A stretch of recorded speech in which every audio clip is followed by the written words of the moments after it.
నా పేరు రాజేశ్వరి అండి. నేను చనిపోయిన ఆమెకి వదిన అవుతాను. తను తీసుకొచ్చి మేము ఇక్కడ 9 రోజులు అయిందండి. ఫస్ట్ ఏలూరు హాస్పిటల్ తీసుకెళ్తే ఏలూరు హాస్పిటల్ నుంచి ఇక్కడ తీసుకొచ్చారండి. ఇప్పుడు వరకు మేము కట్టింది 5 లక్షల పైన కట్టామండి బిల్లు.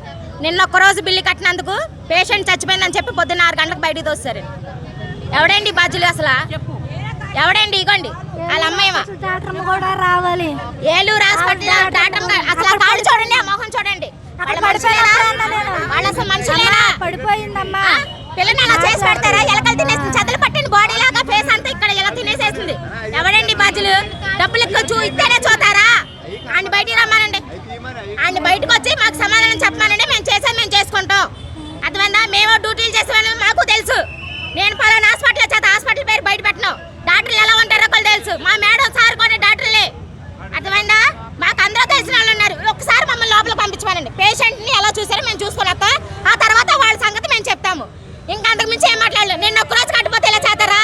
వీళ్ళ అమ్మ మగుళ్ళ సొమ్ములో ఇన్ని రోజులు కట్టించుకున్న డబ్బు 50 లక్షల పైన కూలీ నాలు చేసుకొని బతికేవాళ్ళు, కూలి చేసుకుంటేనే ఉండేవాళ్ళు. అట్లాంటిది వెనక ముందు ఆలోచించుకోకుండా లక్షలు తీసుకొచ్చి కట్టాడు.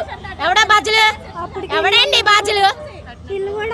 ఎవడో కట్టిన రోజులు బాగానే చూసారు. ఒక 70,000 కట్టినందుకు చెప్పేస్తారా? ఒక రోజు ఆలస్యం అవుద్ది, 2 రోజులు ఆలస్యం. నువ్వు ముందే చెప్పొచ్చుగా.